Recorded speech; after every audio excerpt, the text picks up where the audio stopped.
Why Olympic athletes are poor. Now, okay, we were already looking at the news earlier on the stream, which means you gotta tune the stream if you didn't see it. But yeah, we literally just saw a story. Let me see if I can pull it up. Athletes from Hong Kong who win a gold medal at the Paris Olympics are awarded $770,000, the highest cash prize offered by any country, a free public transport pass for life. Bro, then I saw a post talking about like this African dude is getting his own holiday, bro. I forgot which country, bro. And it's like, what do the United States athletes get, bro?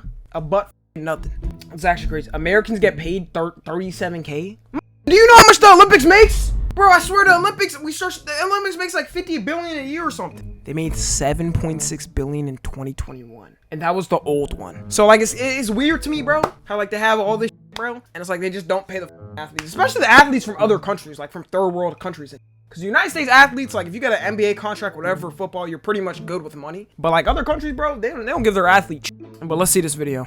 July in Paris. 10,000 athletes are floating down the Seine for the opening ceremony of the 2024 Olympics.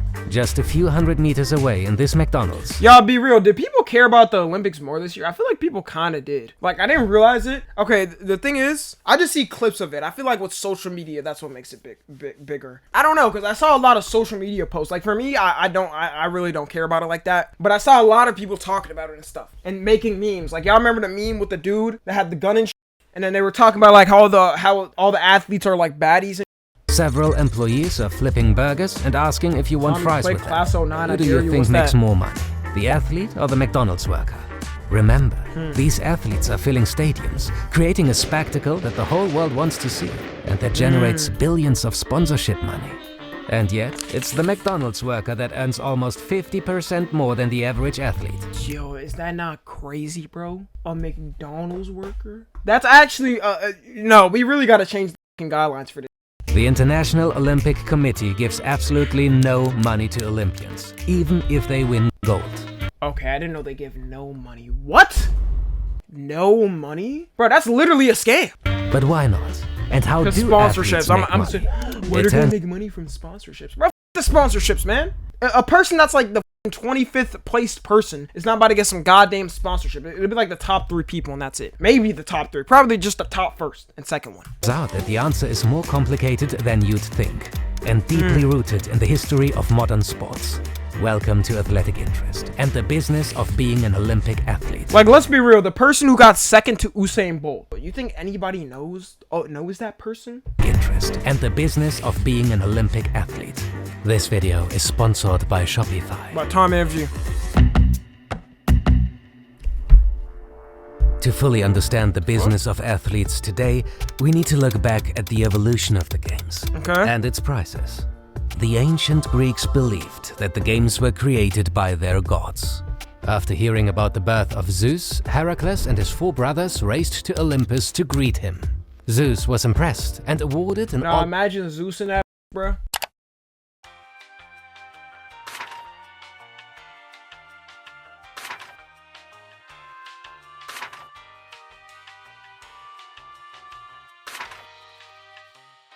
Zeus just throwing like lightning bolts and shit.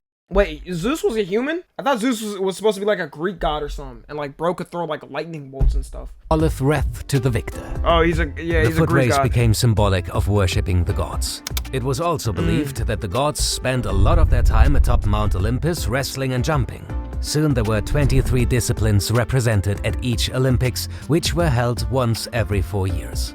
The early athletes I really didn't know the Olympics was going on since like before then. Like since the mythology era or whatever. God damn, bro. Nike sponsorship, so many decided to compete naked. The first official winner of an Olympic event was Koroibos of Ella. Oh my god, nah, they had to cheat out and everything. Turned Olympic run. Nah, really thinking of it, bro. If we really played all sports just stripped of nothing, you know how like crazy much faster we'd be going? Because clothes really restrict you for real. You gotta think of it. Clothes restrict you like shit. If you letting your skin all out, every single skin fold, whatever, the air can reach through it, breeze through it, and you'll be able to flow good. I say we implement that next year. Runner. His reward was a simple olive leaf crown and a palm branch. Not exactly life-changing, but he had earned the admiration of the gods. What else could he want? Olympic winners did get other rewards. Wealthy supporters would often donate cash prizes, VIP tickets to special events, and lifetime passes to dining clubs. Some athletes got statues in Olympus. Most were See? Okay, I would be happy if I got a statue. That would actually be cool. I'd be fine with no money if I got a statue. given tax breaks and enjoyed a life of celebrity. That actually sounds Being good. an Olympic champion was good business, but the cost of entry was high. The first Olympic champion may have been a baker, but most that followed were sons of wealthy landowners and traders. Getting to the Olympics required an athlete to train all year round and compete in up to 300 smaller events across the Mediterranean. Damn, y'all think they were faster than now? Okay, I'm trying to think because nowadays we have so much more tools that could like literally implement our bodies to go crazy. But at the same time, bro, original man strength, bro. Strength, bro, like caveman. They're coming from caveman, bro. They were pretty strong. No? Only the rich had the time and money to get to the top of their game. The ancient Olympics ended under Roman rule. After a 1500-year gap, this guy founded the International Olympic Committee and organized the first modern Olympic Games. Okay. To remember the old days, Athens God damn! I'm surprised they even got footage of this shit. was the first host city. Much like in ancient Greece, winners were awarded olive branches. But the modern games also introduced the medal system. Confusingly, the winner received a silver medal, while the runner-up received a copper medal. The third place was unrewarded. The gold, silver and bronze system was only introduced in 1906. Like the ancient athletes, Olympic champions received no money. This is thanks to Coubertin's other invention. Yeah, I'd be pissed off, bro. So they were just scamming them since the beginning. They were scamming them since the beginning, bro. The Olympics is generational scammers. A rule that would shape the lives of athletes for generations and change the way sports operate until today. To compete in the Olympics, you had to be an amateur. That meant no sponsorship contract. Nah, they look weak as shit, the runners compared to now. Like, ain't no goddamn, I'm not seeing no glutes, no muscle, nothing, bro. Their fastest running time for the 100 meters is probably like 20 seconds or something. And no money for participation. A rule that was upheld strictly. Nah. Take James Francis Thorpe, winner of the decathlon and pentathlon at the 1912 Stockholm Games. Notice his mismatched shoes. Thorpe's own pair disappeared from his bag before the race. He borrowed one replacement from a competitor and found another in the trash. Neither shoe was the correct fit. After seeing Thorpe's performance, the Swedish king labeled the American the greatest athlete in the world. Thorpe returned home as a celebrity. You can find this out of your Planet Fitness at any moment right now. Until a chance interview with one of his former coaches. The coach mentioned that Thorpe had briefly played baseball for a semi-pro team, earning $5 per game. So the amateur Okay, but $5 back then was actually a lot. Athletics Union challenged his gold medals because he was not a genuine amateur athlete. Thorpe was found guilty. Authorities entered his house, removed his medals, and sent them back to Stockholm. Damn! Thorpe can be considered a victim of the IOC's desire to keep the games pure. Money was almost viewed as the first performance-enhancing drug, a powerful tool for motivating. Yo, they really hate people getting money there, God damn, bro. I guess I couldn't pull up to the Olympics. Cause, you know, I'd be making like billions a day type shit. So, like, I really couldn't, like, even pull up. Or corrupting an athlete. Although, from another angle, it just looks like they hated poor people. The IOC's early idea of amateurism was modeled from English upper-class sportsmanship. Rules designed to keep the lower and middle class from competing with the elites. The traditional Henley boat race excluded any man that received money as a mechanic, artisan, or laborer. That left the aristocrats and their rich children. As the Olympic and they were weak as shit, bro. They didn't even grow up in like a survival environment. That makes movement grew, the traditional wealthy European athlete was replaced, but the strict amateur rules still remained. Brands did start giving free equipment to athletes. Adidas gave shoes to Jesse Owens. The same shoes that helped him break records in Berlin, to the annoyance of one notable spectator. Nah, imagine what bro was thinking, bro. Imagine what bro was thinking, seeing a black runner beating all the other white ones, with the blue eyes and whatnot. He must have been like, damn. I'm gonna execute 10 people on your behalf. Crazy. Being on the feet of champions brought the likes of Adidas and Puma international attention. I know he was mad as shit. This was a bit of a gray area. The IOC didn't allow personal sponsorship, but overlooked free equipment. But in 1968, Puma took things too far. Tommy Smith and John Carlos had just completed a gold-silver finish for the US in the 200 meters. Okay. When the national anthem played on the podium, both athletes bowed their heads and raised a gloved fist. Oh yeah, no, they definitely executed them after this. The US in 1968? They definitely got executed after this, bro. An iconic protest against racism. But that wasn't the duo's only iconic moment. At the start of the medal ceremony, Carlos also removed his shoes and raised them above his head. The Puma logo purposely pointed to the waiting cameras. Perfect marketing for Puma.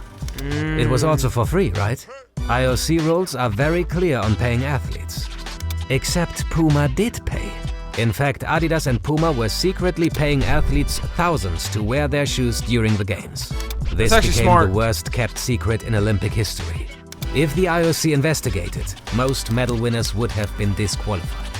So the IOC simply ignored it. Bro, the IOC is literally, bro, sound like the fun police. What's next, huh? You can't have fun at a party. You can't dance at a party. Like, what is next? But it knew this was the end of an era for amateur athletics. Coming soon. In '71, the IOC relaxed the requirement. As a matter of fact, check your local Nike store tomorrow. Be an amateur.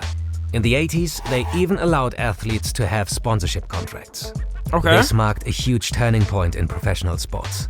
The IOC could simply no longer afford the traditional rejection of economic gain. The Montreal Games in '76 made a loss of almost $1 billion. Damn! Facing bankruptcy, the IOC came up with a brilliant new invention: exclusive sponsorship deals. The games have had they take like half the money from the athletes for a sponsorship. Watch it be like that. You see? Sponsorship since the very beginning, but for many years, anyone that wanted to become a sponsor could arrange some sort of deal. NFG does. In theory, both Pepsi and Coca-Cola could sponsor the same games. Okay. The IOC began signing partners for specific categories. Coca-Cola became the official and exclusive beverage partner of the Olympics. The IOC now had they make a bag just from Coke. But each partnership was far more valuable. The '84 Games in Los Angeles show this switch, making a $200 million profit. The organizer even appeared on the cover of Time magazine. The Olympics was finally big business. Okay. So surely a lot of this money has trickled down to the athletes. Not exactly. In an Olympic cycle, the IOC earns more than $7 billion. The directors share about $50 million in salary. Okay. Athletes get nothing. Nah, that's not crazy, y'all. I don't know what to tell you, bro. I don't know, 50 million salary for each director? Y'all can't give a smidgen? A smidgen, bro? Corporate greed about to be the end of us, I swear. Well, at least not directly from the IOC. So how do Olympic athletes make money today? Just they sponsorships. Have to rely on 3 sources of income: salary, prize money, and sponsorship. Yeah. Let's look at them in more detail. Each of these they get a salary? Depending on which country you are representing. Bro, no. I'm telling y'all, bro, there's no point in really competing in the US for it, bro. There's no point. Because look at this shit. 737,720. Like, look at this, bro. You literally, like, that's good. Singapore offers $700,000 to any athlete that wins gold. Triumphant Russian athletes are given free houses and luxury cars. Bro, like, even Russia? Bro, even Putin is doing better than the US? And yet, most of the classic US. 37,000. At that point, you might as well, bro. And you got to think of all the competing, bro. It's supposed to be your job. It's supposed to be your job. And this is if you win too. Major nations offer far less Land to of no their money. athletes. US gold medal winners receive $37,000. If you become a ninja warrior, you get $1 million. Instead, what? Bro, ain't nobody even care about like American Ninja Warrior, bro. I remember watching that when I was younger and I was like, how do they get more? How do they get more? It doesn't even make any sense. Some nations offer yearly salaries to allow athletes to focus on training. Despite representing the biggest economy on Earth, some top US athletes only receive a few $100s per month. Oh my God. Athletes that want to make it to the Olympics are forced to look for other ways to make money. Many turn to brands for support. This has led to a large imbalance in sports. Let's take 2 athletes as examples: Usain Bolt and Megan Kalmu, both medal winners at London 2012. Bolt is one of the most popular athletes of all time. This comparison Wait, may wasn't a seem US a little citizen. unfair, but From it shows Jamaica. the huge difference in earnings between athletes, despite them both attending the same. Nah, I'm not gonna lie, bro. I know when niggas got it, bro, with like muscles and shit. When they got like 3 muscles popping out their arm, you can see like 3, 4 of that shit showing. I don't even know how you're able to get at that level, bro. Olympics. In 2012, when Bolt was arguably at his height, he earned more than $20 million. The majority of this money came from Bolt's sponsorship deals, including a massive $9 million per year. Yo, what's the chance like bro is the fastest person ever and his name Bolt? That was literally a setup off rip, bro. I'm not gonna lie, that was a setup off rip. Like him and being named Bolt and being the oh my god. I feel like I would legally change my name to like the Flash or something. Like if I knew I was gonna win. From Puma. Bolt also earned a few $100,000 in prize money and up to $250,000 per track meet. While Bolt even is Jamaica living in gives more than mansions America? and driving fast cars, Megan Calmer is living the exact opposite life. Damn. Calmer shares a $1,000 per month house with a fellow Damn. athlete. When her old pickup truck breaks down, she has to find a mechanic that takes monthly payments. For her Olympic bronze in 2012, she received $10,000, but not before the government took their cut. They taxed them? That is sick work. Out of all people, bro, like, let's hold on the taxes for the athletes that are representing the country. Shortly after returning from London, a monthly stipend from the US Olympic Committee was cut to a grand total of $0. Tax? She now works a part-time desk job and grows her own food to get by. Olympic rollers, even those with medals, do not get much attention from sponsors. Nike, Adidas and Puma save their marketing money for football and basketball. For every Usain Bolt, Michael Phelps or Simone Biles, there are thousands of Megan Calmers.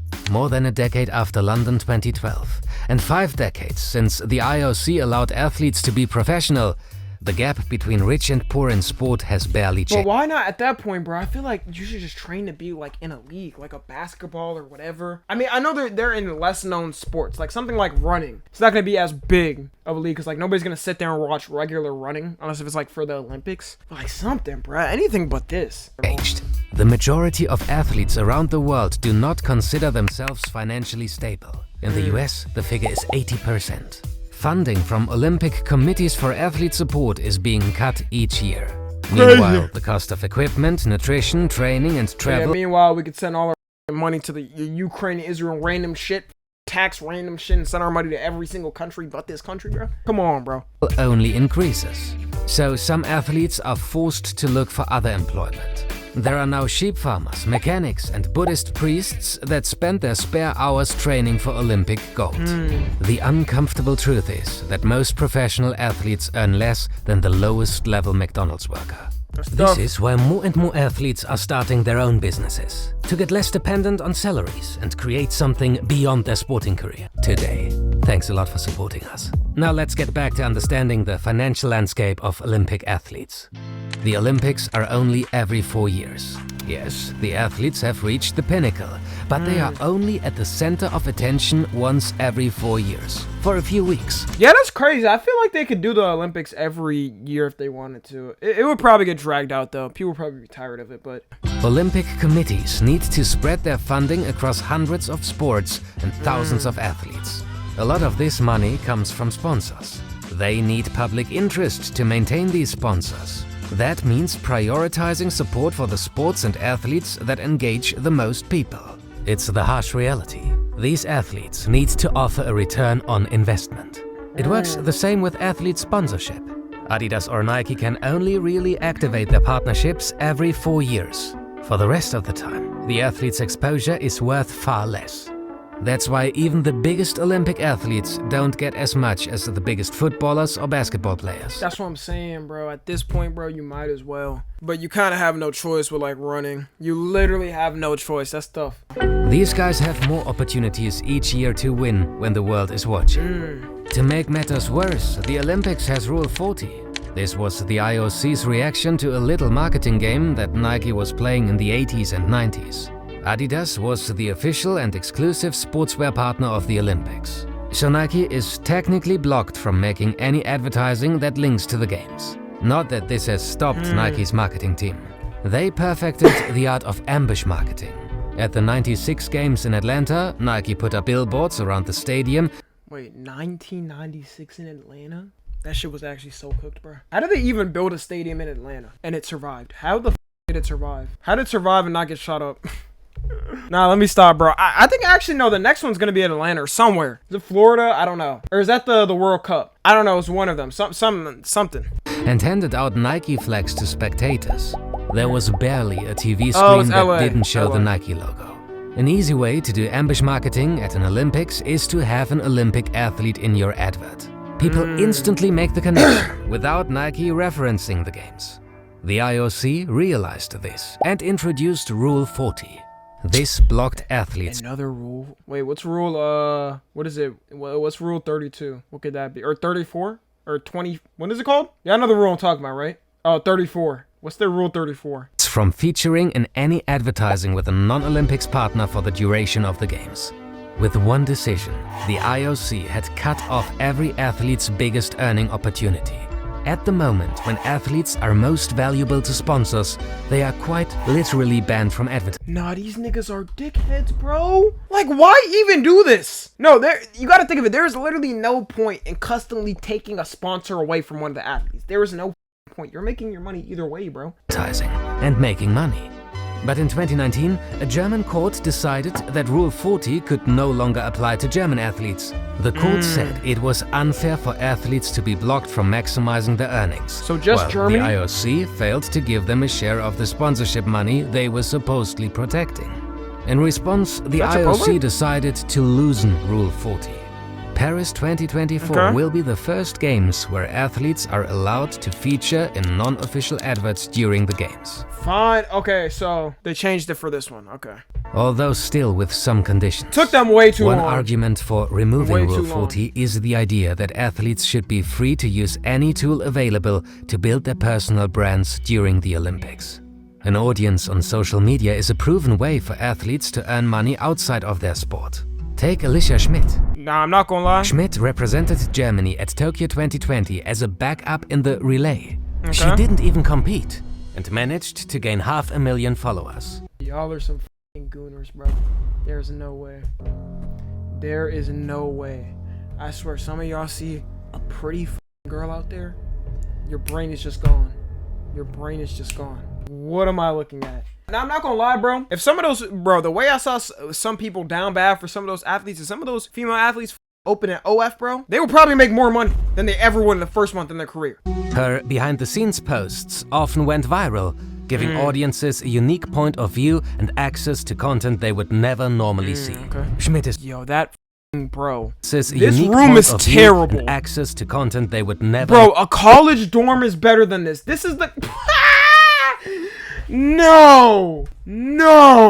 These itty-bitty ass closet, man. Itty-bitty ass closets. Holy shit, looks like you're living in a prison cell. Normally see. Schmidt is now partnered with Puma and Hugo Boss. She recently turned down a 6-figure sponsorship deal with an unnamed company. The German Federation pays her just $700 a month. Yeah, that's so crazy. The Olympics are no longer the same as a century ago. More athletes, more spectators, and much more money. But the prices for the athletes, still the same. It's one thing that the IOC is not paying athletes directly, but giving the money to its member federations. But sometimes it looks like it's trying hard to make sure that the money stays as far away from the athletes as possible. Some dickheads. Only recently, the IOC president complained about the fact that World Athletics decided to pay Olympic gold medalists prize money for the first time in history. It's like some officials are living in the past. 90% of Olympians only qualify for one Olympics in their whole life.